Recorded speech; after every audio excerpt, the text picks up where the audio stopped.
Hi, everybody. I love those cabinet meetings. I do. I love them.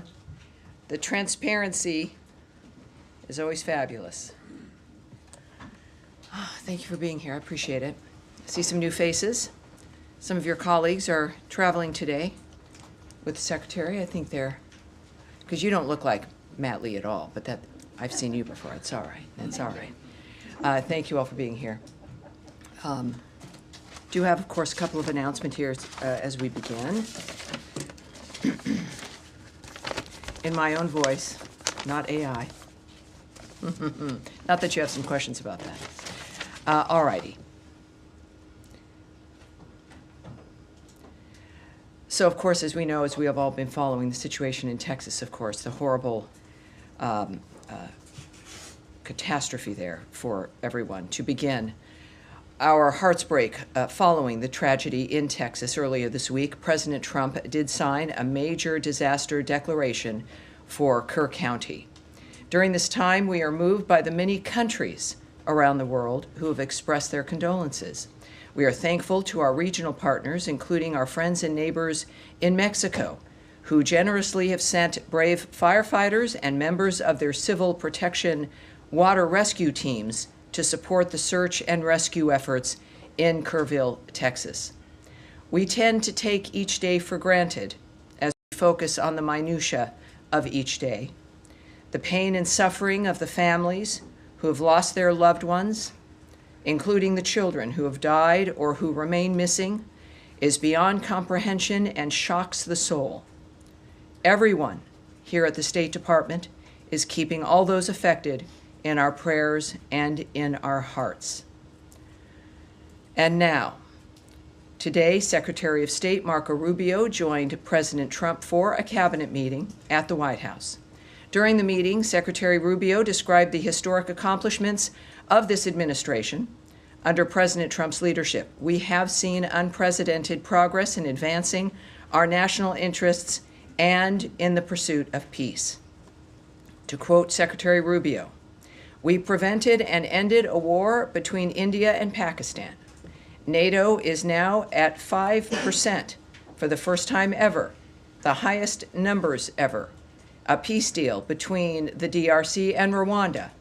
A 12-day war that ended with an American operation that we're the only country in the world that could have done. Hopefully, pretty soon, a peace deal between Azerbaijan and Armenia. The entire Middle East and the infrastructure of it has the potential now to change because of Syria and Lebanon, and it hasn't even been 6 months." In addition, this evening, Secretary Rubio will travel to Kuala Lumpur to participate in the ASEAN United States Post-Ministerial Conference, the East Asia Summit Foreign Ministers Meeting, and the ASEAN Regional Foreign Ministers Meeting. He is also scheduled to meet with senior Malaysian government officials. In his first trip to Asia as Secretary of State, Secretary Rubio is focused on reaffirming the United States' commitment to advancing a free, open, and secure Indo-Pacific region. During this trip, the Secretary will highlight the strength of our comprehensive strategic partnership with ASEAN in delivering results for the American people and the people of Southeast Asia, as well as our commitment to building on our comprehensive partnership with Malaysia. And with all of that, I will take your questions here. Andrea Mitchell. Yes, ma'am. Thank you so much. Well, in your own voice, can you explain how it could happen that some imposter tried to get access via a fake, signal ID of the Secretary of State reaching out to officials, foreign officials, as well as domestic officials? And how could it happen? And can you explain, did they get in and did they get any access? Well, there's a few things I can say to you here. The State Department, of course, is aware of this incident and is currently monitoring and addressing the matter.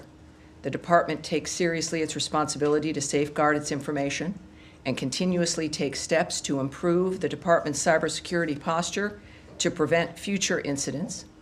For security reasons, we do not have any further details to provide at this time. The State Department, of course, when we think about the reports that have occurred, and the details that we would like to provide become problematic, obviously, when it comes to investigations and the nature of the actions that we're taking. So that's what I have for you right now. Well, can you say anything, can you tell the American people that there was no damage, no violation of security? Yeah, I will not, whether that's the case or not, go into any of the details. This, of course, is the State Department. It's the United States government. We live in a technological age that we are well enmeshed in, and I'll leave it at that. But when there is something to report, everyone here will hear it first. Can you say whether it was discovered by state or by another government agency or by an outside provider? I cannot go into any details regarding discovery or the actions that have been or are being taken or will be taken. But it will be something that you will hear. All right. Yes, Humaira, Reuters. Hi, Tammy. Thank you. What can you tell us about Gaza ceasefire talks? Prime Minister Netanyahu is here. He's going to meet with President Trump again tonight. Is it close? What are the remaining sticking points? So many questions. I mean, that's 7 questions so far. No, it's only 2, actually. Yes, all right. You can handle it. I think I can. I think I can. It's an important question, obviously. This is something that the president and this administration has been focused on, as has the secretary from day one. I can tell you that I think, as it has been clear, the president has been optimistic from the start, and his optimism holds. He is very hopeful for progress. There was some commentary made, of course, at the cabinet meeting, which I do want to share with you. The Witkoff had also made some remarks. Is this in the book or in the paper here when it comes to the commentary? I think we're going to get that. You might see one of my specials coming up here in a moment. Because I want to get you specifically what, of course, the special envoy has said as well. So let's get that. That was what was fun, with a lot of people here at the State Department taking furious notes as the commentaries went around the table for the cabinet meeting. We have from both the special envoy and the president. Got on so many issues. But yes, let's get this. On the Netanyahu meeting, there will be another meeting this evening with Prime Minister Netanyahu. The president has noted, of course, Gaza is a tragedy, and everyone wants to get it solved. Ambassador Steve Witkoff says we're in proximity talks now. We had 4 issues, and now we're down to 1 after 2 days of proximity talks. So we're hopeful by the end of this week that we'll have an agreement that brings us to a 60-day ceasefire. 10 live hostages will be released. 9 deceased will be released. We're meeting with all the hostage families to let them know, and we think this will lead to a lasting peace in Gaza. So I think that's what we have. Right. Do you know much about the sticking points? Because Palestinian sources had said on Monday that there's been progress has been held up by Israel's limits on allowing humanitarian aid into Gaza. And in the text, it says the aid will be delivered by United Nations, Red Crescent, and other agreed channels. Does the U.S. want and Israel want for GHF to be one of these channels? Well, we're focused on still getting a ceasefire. We're still at the talks of that. It has not been signed. It's not been established. We believe it will be. We had a ceasefire once before. That was broken early on in this dynamic. On October 7th, there was a ceasefire. That was also broken by the same monsters who continue to make statements, which I would suggest anything you hear or receive from Hamas, that terrorist group that is responsible for this suffering and the carnage for generations, should look at with a side eye, with suspicion. And many of the reports you hear are from that perspective, still certainly detached from what's best for humanity and from the reality of the situation. We're focused on, the president is focused on the ceasefire itself. Nothing is given until it's done. And that is what we're looking at. I think that for those who are thinking about more aid, it's fabulous. Of course, the State Department and certainly Secretary Rubio and the president have made comments throughout this process about the importance of aid, about the importance of assisting the people who are the first victims of Hamas, which are the people of Gaza. And we've stayed true to that principle, and we've remained committed to it. So however many are going to participate in the rebuilding and in an end to the suffering, it's great news, but it has to be new ideas that can actually succeed. And we're on our way, of course, to accomplishing that. All right. Yes, Jillian. What was the Secretary's reaction to finding out that he was being impersonated and represented to allies and adversaries through this AI mechanism? We're not at a point here where I will discuss or portray what actions are being taken or his reaction. The Secretary, great news is, of course, he is very transparent, quite transparent, and he's direct with everyone. I think that any description of his reaction, of course, belongs to him, and I would suspect that at some point we'll have that for you. There was this press conference today, the Secretary of Defense and Agriculture were talking about the threat that the Chinese government poses here in the United States with the strategic acquisition of farmland that's near military bases. What is the State Department prepared to do to hedge against those kinds of intrusions? Well, it's an interagency kind of decision and discussions that go on, also negotiations, the nature of a full whole of government dynamic. When you're dealing with agriculture, you're dealing with Homeland Security, certainly, and the equities that the State Department might hold.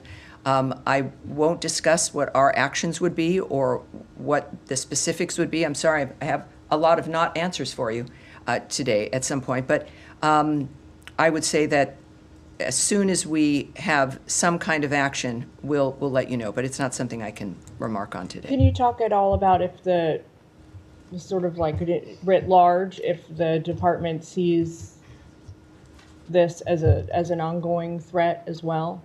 Well, that would require me to speculate or talk about an opinion framework, which I can't do, certainly at this point. But we'll have something for you soon. Yes, ma'am. Hi, GHF had said that it was undergoing an independent audit as a condition of getting U.S. government funding. Has it, in that it would turn over that audit to state in July? Has it turned over that audit, and will the State Department make that public?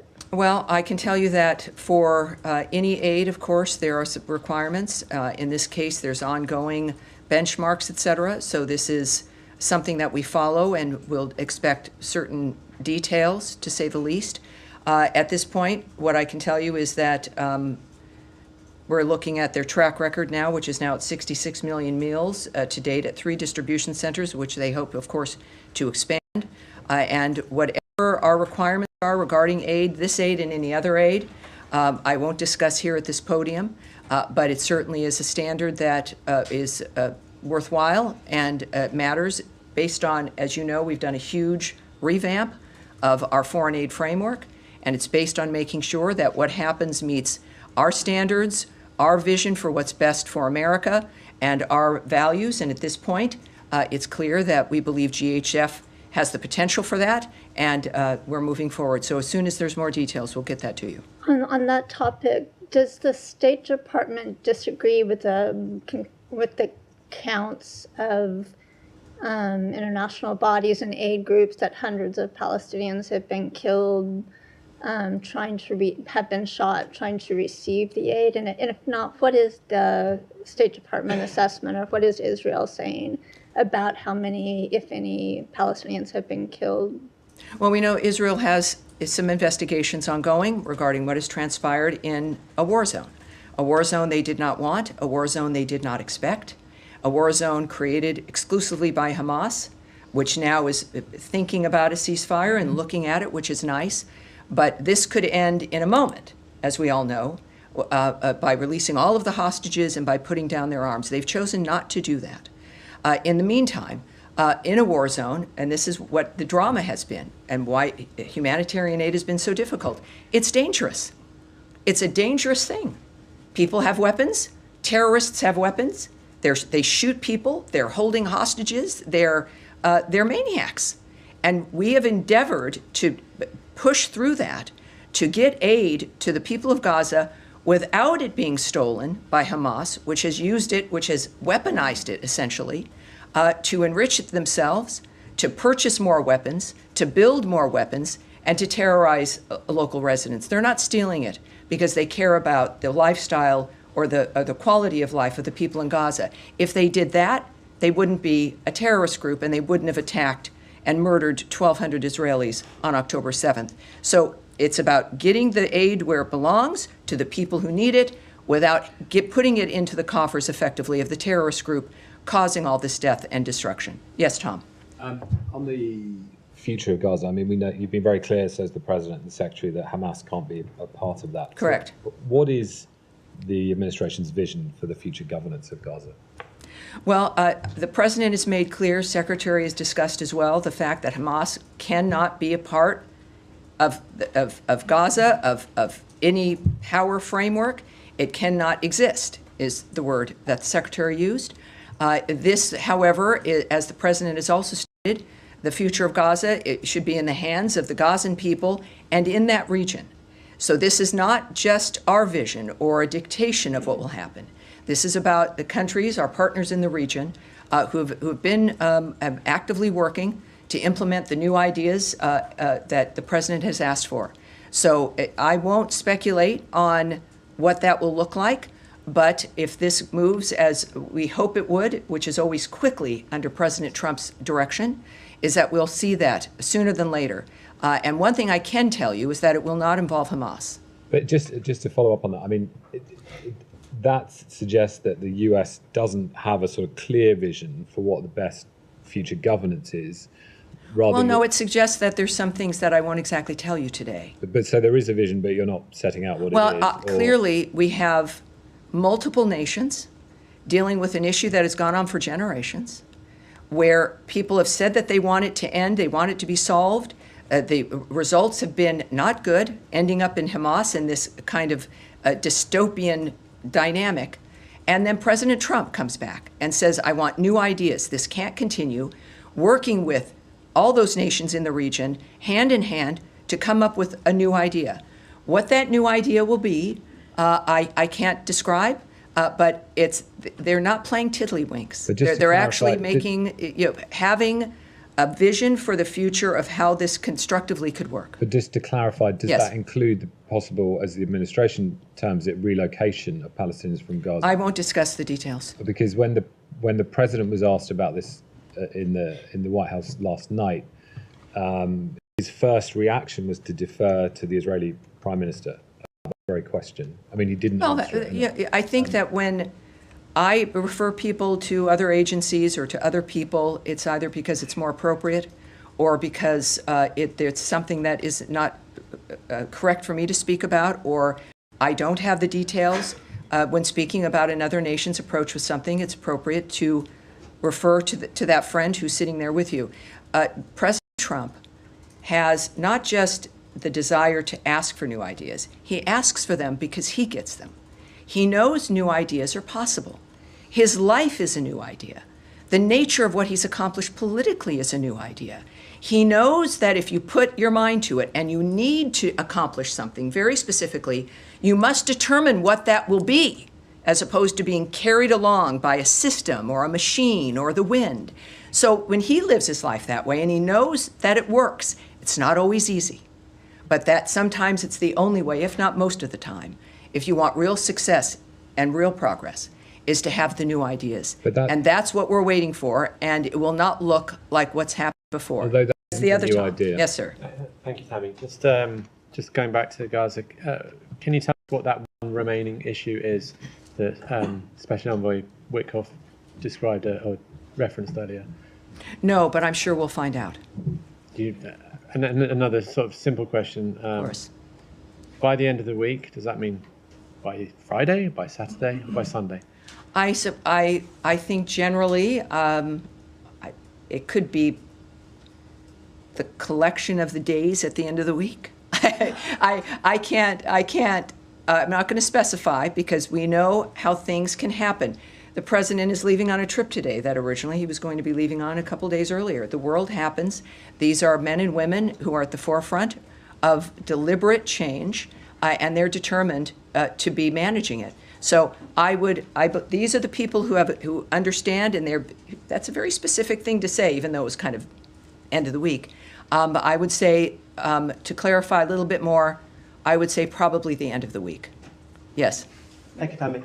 Two separate topics. One stop with before that, just to clarify, you meant the president leaving today for trip or the Oh, secretary? no, the secretary. Okay. Obviously, the secretary. Did I say the Just president? want to Well, I'm Records reflect. Secretary of State Marco Rubio. Yes, both men are on my mind. On Ukraine, I would appreciate if you help us understand whether the president's latest assessment of Putin will lead to any real policy change when it comes to arms shipment issue. Are we back to pre-July level, or is this administration now committed to deliver on all the previously made commitments?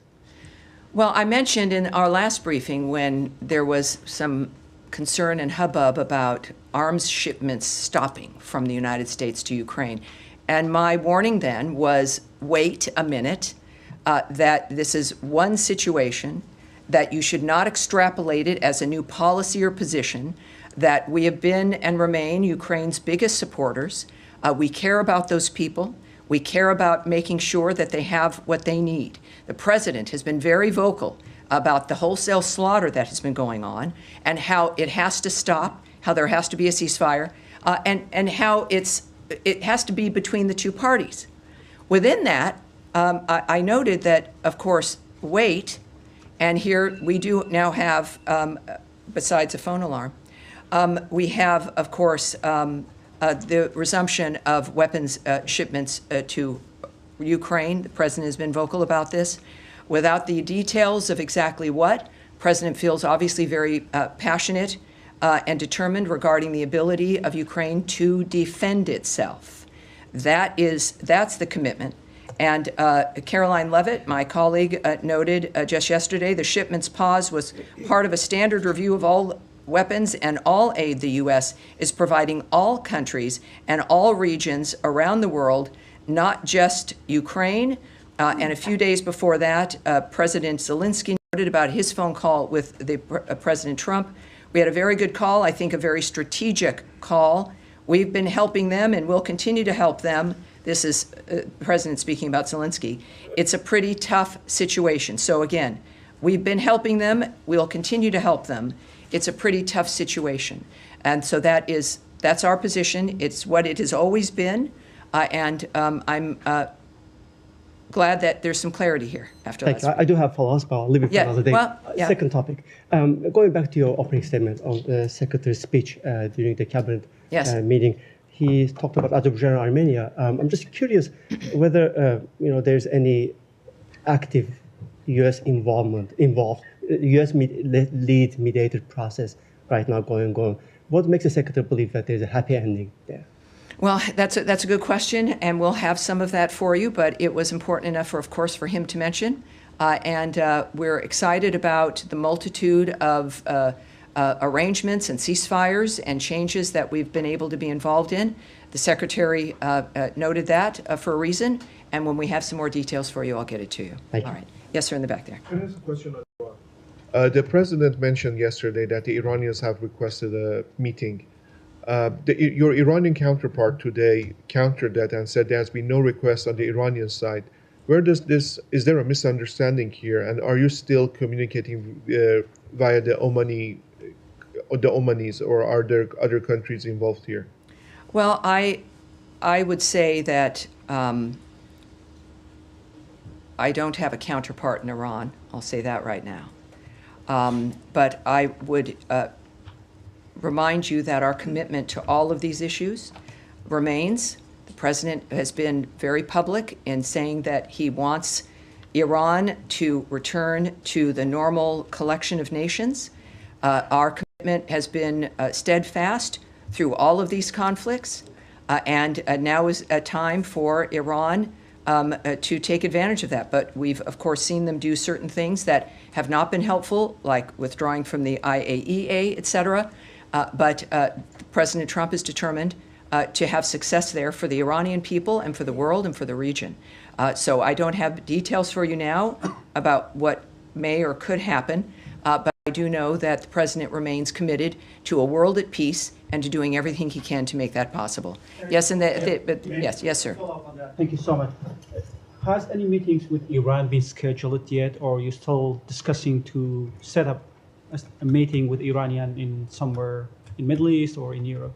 You're asking about the Kurds? No, I'm asking about this. This will be my second question, actually. My question is follow-up for my colleagues from BBC. Has any meeting scheduled with Iranian yet, or you are still working on that? I can't speak to that at this point. Okay. And my second question on the yes. Kurds. Yeah. Could you share the State Department's comments regarding the recent meetings between the Kurdish-led delegation with the Syrian interim government in Damascus, and how does the department view Damascus' apparent lack of response to the Kurdish delegation's request to continue their dialogue? That's good. That's a good question, but we have to take it back. I know there can be something. There's a lot of course, action and change, courtesy of Ambassador Barak, our ambassador to Turkey, who's leading the reformation, if you will, and the assistance to Syria. The Kurdish position there, of course, is of interest to many, and so we'll get that back to you. And lastly, about how do you see the recent dispute between KRG and Baghdad over the budget and oil issue? Is this about the salary payment still? Yes, exactly, yes. Yes, well, as we know, that's been a long time issue. I appreciate you staying on it, many others staying on it as well. I can reiterate for those who are unaware of the situation, which, again, the Middle East changed a couple of weekends ago, right? It changed dramatically. But I can tell you that we continue to urge Baghdad, in this case, and Erbil to resolve their issues through constructive dialogue. That has not changed. We still want that. Resolving this salaries issue sends a signal that Iraq is creating an environment in which U.S. companies would want to invest. That, I think, is even more heightened now than ever before with the potential. Successful resolution would also send a positive signal on broader cooperation for the benefit of all Iraqis, such as the reopening of the Iraq-Turkey pipeline and additional energy exploration, including with U.S. companies. I know that President Trump's vision of a peaceful world is one where everything is possible.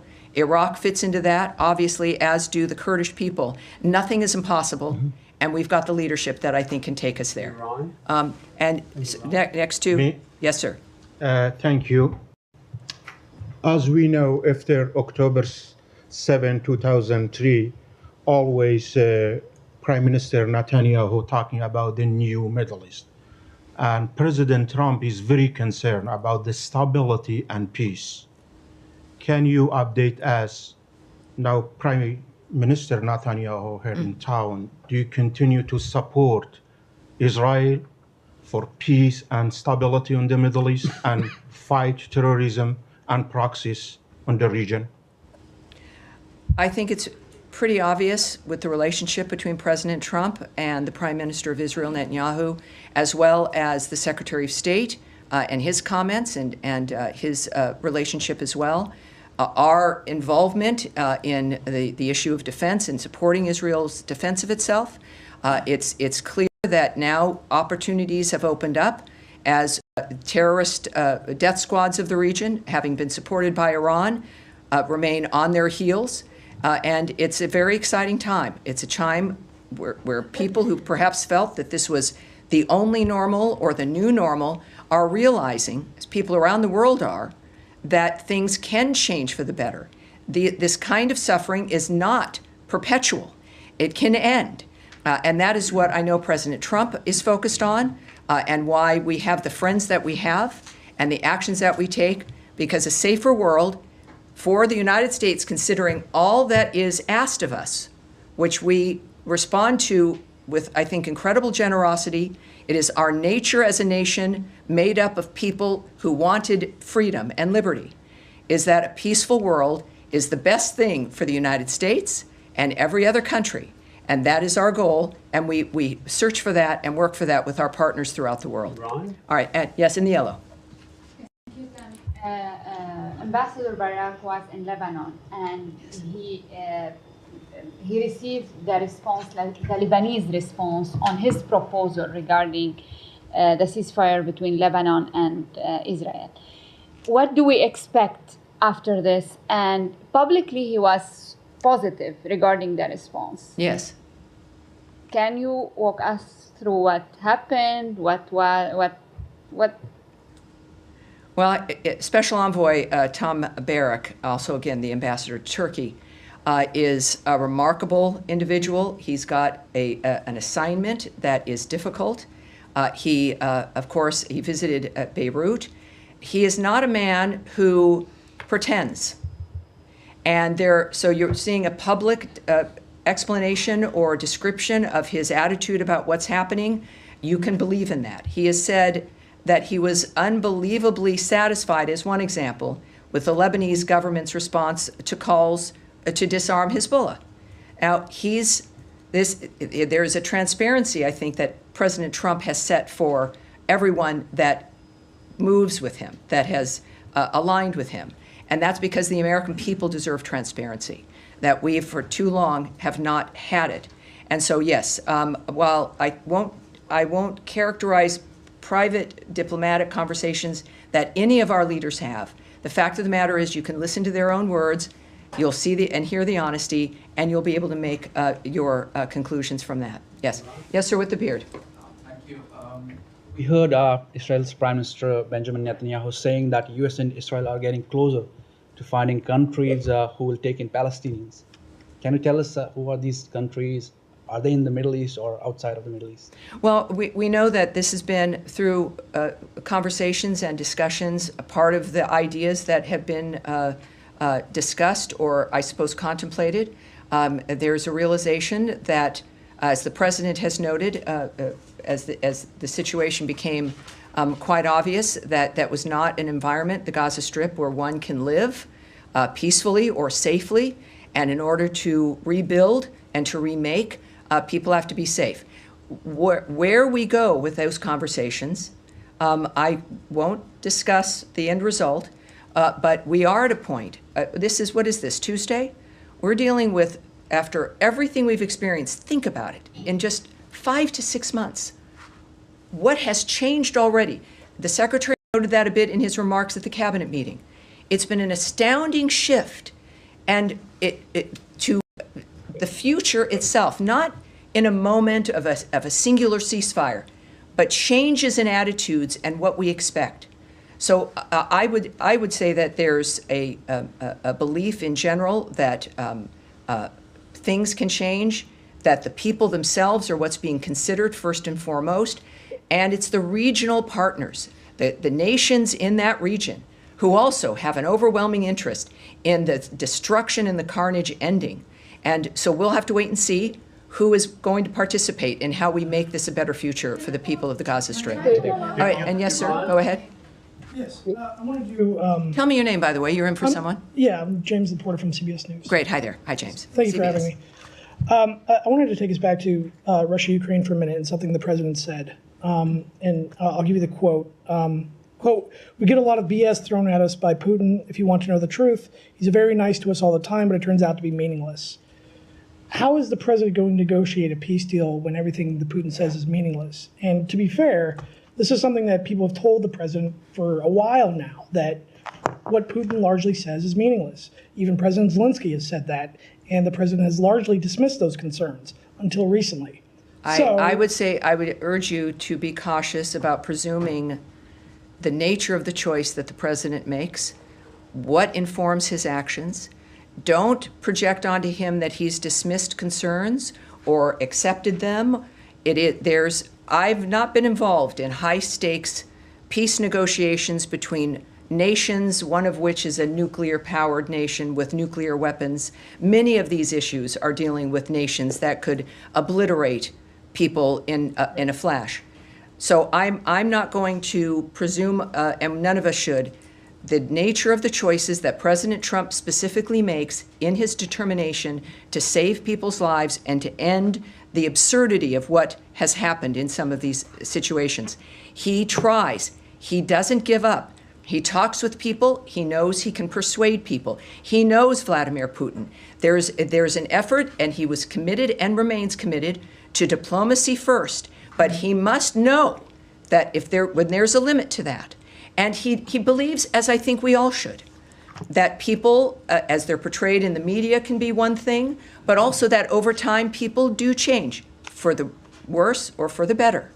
And President Trump is going to make a decision based on the private conversations he's had, the people that he knows, the other people involved in the negotiations, the advice he receives, the guidance from his cabinet, but also his own judgment, which has been remarkable, and his transparency. So you hear his assessment. Right. When it comes to when you make a deal with someone or something is arranged, and the secretary has noted this also, is that you don't make a deal with someone because of trust.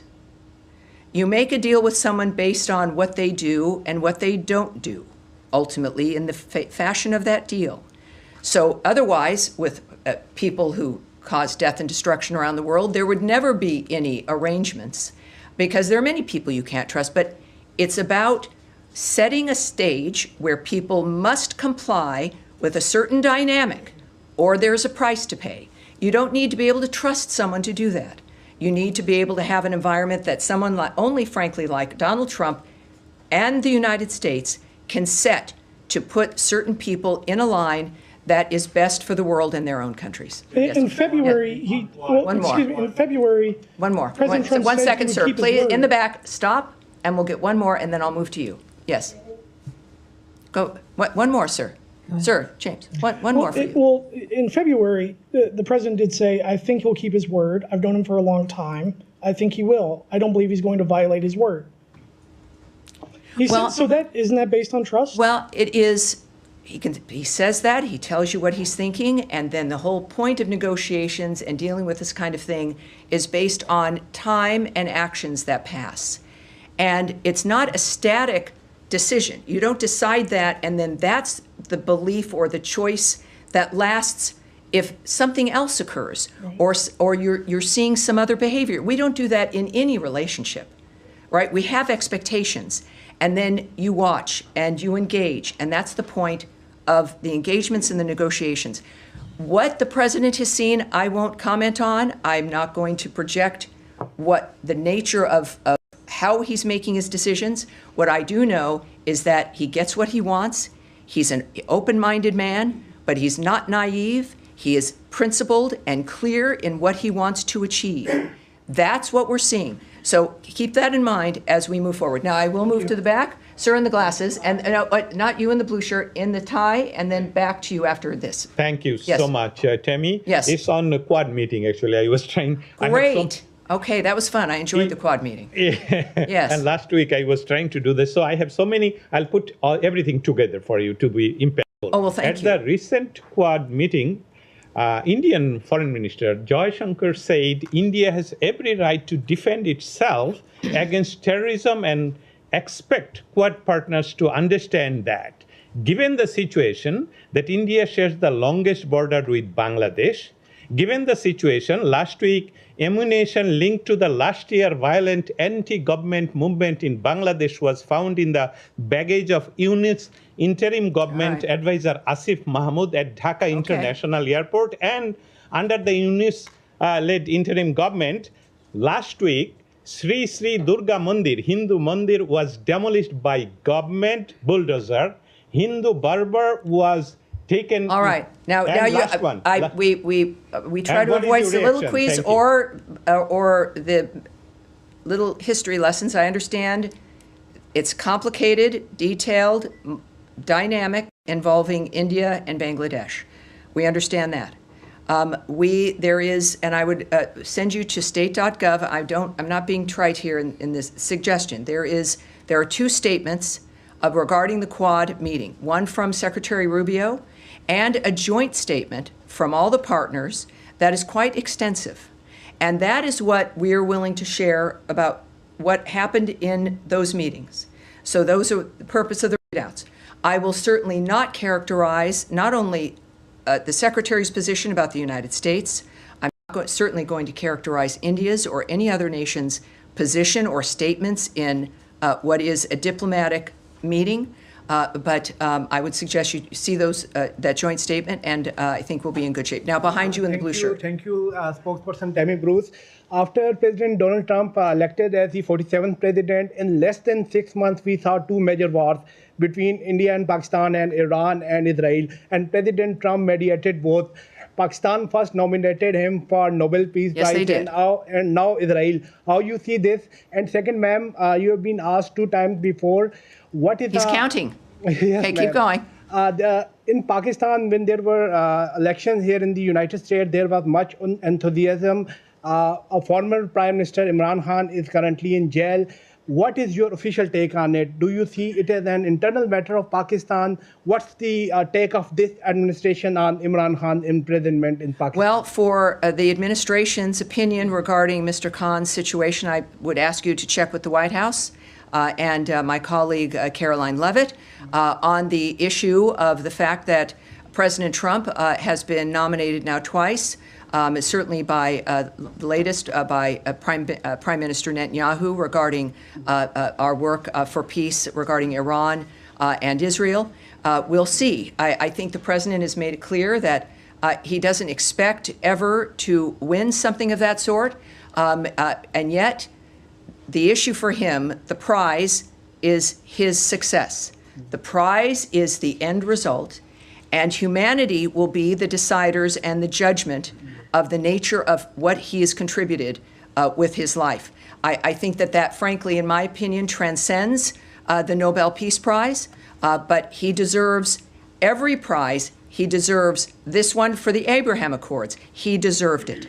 There are many things he deserves, and I don't know in this world whether he would get them, but what he has received is the biggest prize of all, which is the presidency of the United States, brought to him by the freest people in the world in an election, returning him to this office after a remarkably shocking and obscene attacks on himself and his family for years. He did not give up. The American people did not give up on him. He is now not giving up on the world, and the people of the world are going to decide and make a determination of the greatness of Donald Trump. And it's going to be unavoidable. And I appreciate your questions. Yes, sir. In the glasses. Yes. Thank you so much. After the ceasefire between India and Pakistan, Pakistani government and army chief appreciated the efforts of President Trump and nominated him for the Nobel Peace Prize. But on the other hand, Indian Prime Minister Modi and his cabinet members continuously saying that President Trump has no role in the ceasefire between India and Pakistan. Even Jay Shankar, when he met Secretary Rubio last week, after that meeting, he told media that President Trump has nothing to do with the ceasefire between India and Pakistan. Sure. So what are your thoughts on these lies and rogue behavior of Modi and his cabinet members? So many comments speak for themselves. That's one of the good news aspects of our modern world, is people can see what's really occurring. You're not reliant on a comment to know what has really happened. The world is playing out in front of us in real time, on big screens and small screens. Everyone will have an opinion. That's an opinion. Some opinions are wrong. Mine rarely are, but other people's opinions can be wrong. But that's what we get to do, is an analyze and judgment. And the fact is that we understand in front of us every day the clarity of what's transpiring in our world. We're the first generation of a couple generations here. So many of you are much younger than I am. Where my generation, perhaps I would say, growing up with a big TV that had the turn dial, and I was remote control. It was, Tammy, go change the channel. And you change it, you got 4 channels, and the speed, the exponential speed of change of technology, that now I would watch television on my phone that is in my hand is natural for so many, but it reminds many of us of how quickly things will change, how much information we can get, and the seriousness of making up our own minds when it comes to the things that the world puts upon us. Donald Trump is here to help make that easier and to help use this to make things clear. Secretary Marco Rubio is in the same position. The Vice President of the United States also involved in the negotiations with Pakistan and India.